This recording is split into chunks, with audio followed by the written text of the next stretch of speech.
श्री ऋषभदेव भगवान का जीवन चरित्र। पिछले भाग में हमने भगवान ऋषभदेव के 13वें, 12वें और 11वें पूर्व भव की कथा जानी थी। अब इस दूसरे भाग में हम जानेंगे 10वें से लेकर 6ठे पूर्व भव तक की अद्भुत और प्रेरणादायक घटनाएं, जहां यह आत्मा कभी महाबल नाम के राजा के रूप में जन्म लेती है, कभी देवलोक में ललितांग देव बनती है, तो कभी वज्रजंग राजा के रूप में जन्म लेकर वैराग्य का मार्ग अपनाती है। तो आइए शुरू करते हैं भगवान ऋषभदेव के पूर्व भवों की ये अद्भुत यात्रा। पूर्व भव 10वां पश्चिम महाविदेह में महाबल राजा। पश्चिम महाविदेह क्षेत्र में गंधिलावती विजय में स्थित वैताल्य पर्वत पर गंधार देश में गंध समृद्धि नाम की एक सुंदर नगरी थी। उस नगरी में शतबल नाम के विद्याधर राजा राज्य करते थे। उनकी रानी का नाम चंद्रकांता था।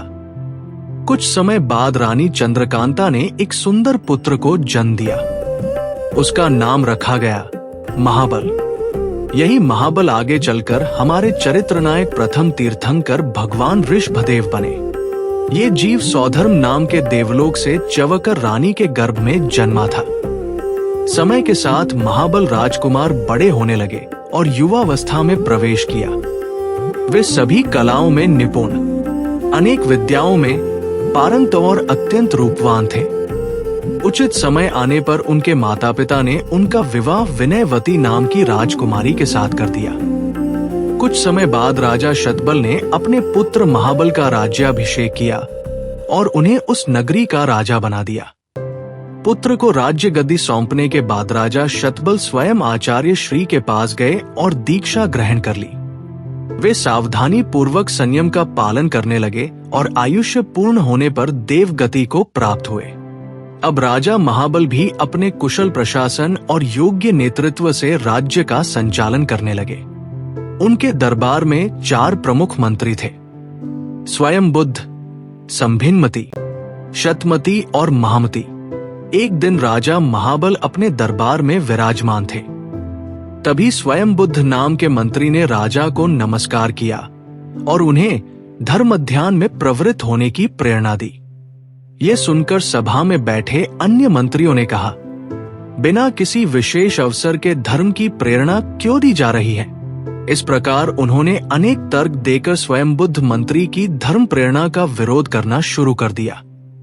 काफी लंबी चर्चा के बाद स्वयं बुद्ध मंत्री ने उत्तर दिया, हे राजन, आज मुझे नंदनवन में 2 महान मुनियों के दर्शन हुए। वे अपने अद्भुत ज्ञान से युक्त होकर धर्मोपदेश दे रहे थे। उपदेश के बाद मैंने उन्हें वंदन किया और आपका आयुष्य पूछा। तब उन्होंने बताया कि राजा का आयुष्य अब केवल 1 माह शेष है। इसी कारण मैं आपको धर्म की प्रेरणा दे रहा हूं।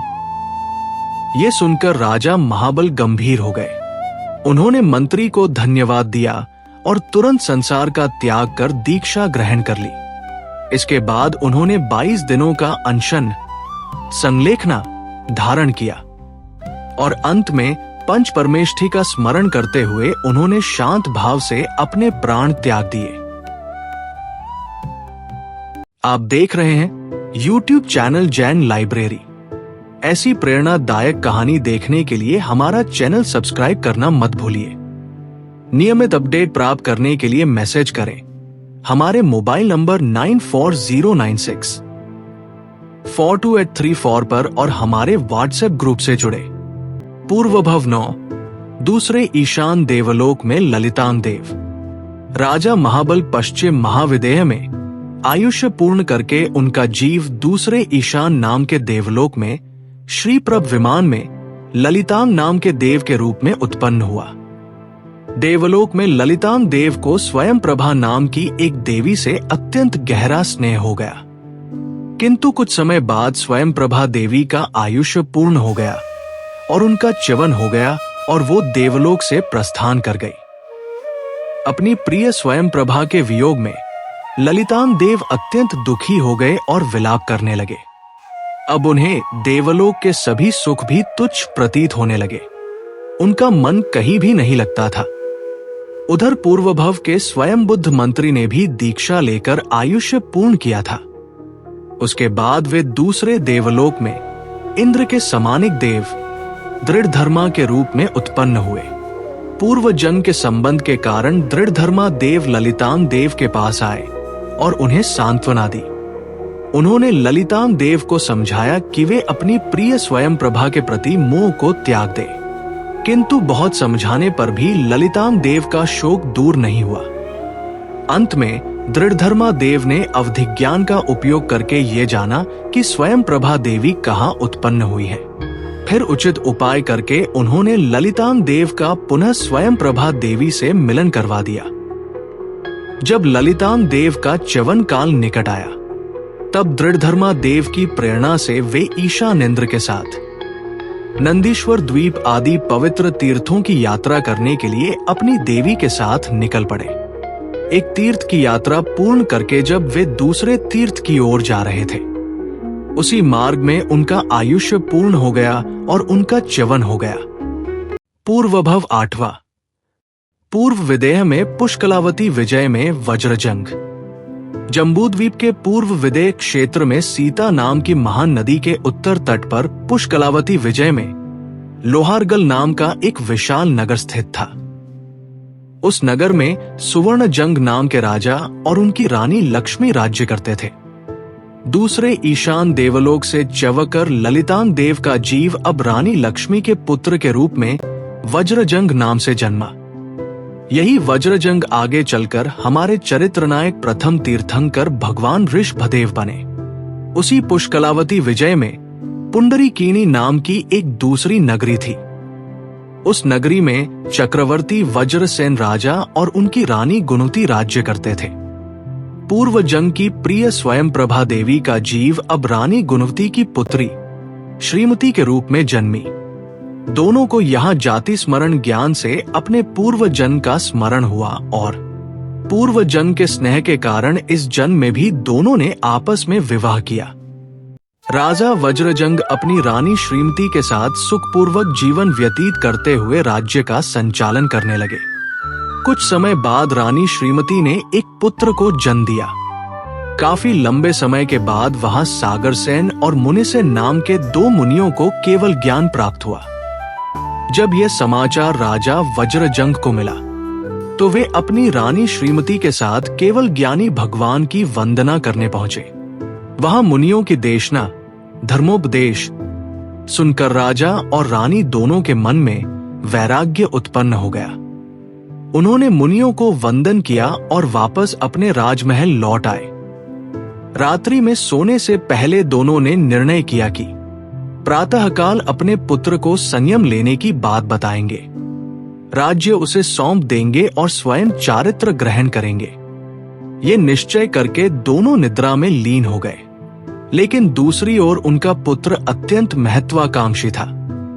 उसके मन में राज्य प्राप्त करने का लोभ उत्पन्न हो गया था।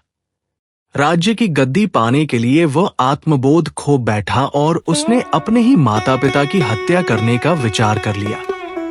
उसी रात वह अपने माता पिता के शयन कक्ष में पहुंचा और वहां प्राणघातक धुआं फैला दिया।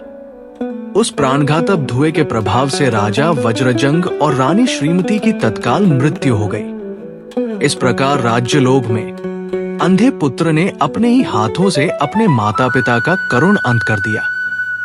पूर्वभव 7वां उत्तर कुरुक्षेत्र में युगलेख। राजा वज्रजंग और रानी श्रीमती दोनों ही संयम ग्रहण करने की भावना के साथ सोए थे। इसी भावना के साथ उनका मृत्यु हुआ। इसलिए समान भावों के कारण दोनों को समान गति प्राप्त हुई और वे उत्तर कुरुक्षेत्र में युगलिक रूप में जन्मे। वहां आयुष्य पूर्ण करने के बाद वे आगे देवलोक में उत्पन्न हुए। पूर्वभव 6था प्रथम सौधम देवलोक में देव। उत्तर कुरुक्षेत्र में आयुष्य पूर्ण होने के बाद वज्रजंग राजा और रानी श्रीमती का जीव सौधर्म नाम के प्रथम देवलोक में देव रूप में उत्पन्न हुआ। पूर्व जन्म के संस्कारों के कारण यहाँ भी दोनों के बीच गहरा स्नेह बना रहा। देवलोक में उन्हें अनेक दिव्य सुखों की प्राप्ति हुई। वे लंबे समय तक इन दैवी सुखों का भोग करते रहे। अंततः जब उनका आयुष्य पूर्ण हुआ, तब उन्होंने वहां से च्यवन किया। इस कथा का अगला भाग हमारी YouTube चैनल जैन लाइब्रेरी पर उपलब्ध है। वहां आप जैन धर्म की ऐसी अनेक अन्य प्रेरणादायक कहानियां भी जान सकते हैं। ऐसी ही कहानियां सुनने के लिए हमारा चैनल जैन लाइब्रेरी सब्सक्राइब करना मत भूलिए। अगर आपको ये दिव्य कथा पसंद आए तो इस वीडियो को अवश्य लाइक और शेयर करें, ताकि अधिक से अधिक लोगों तक ये पावन और प्रेरणादायक कथा पहुंच सके।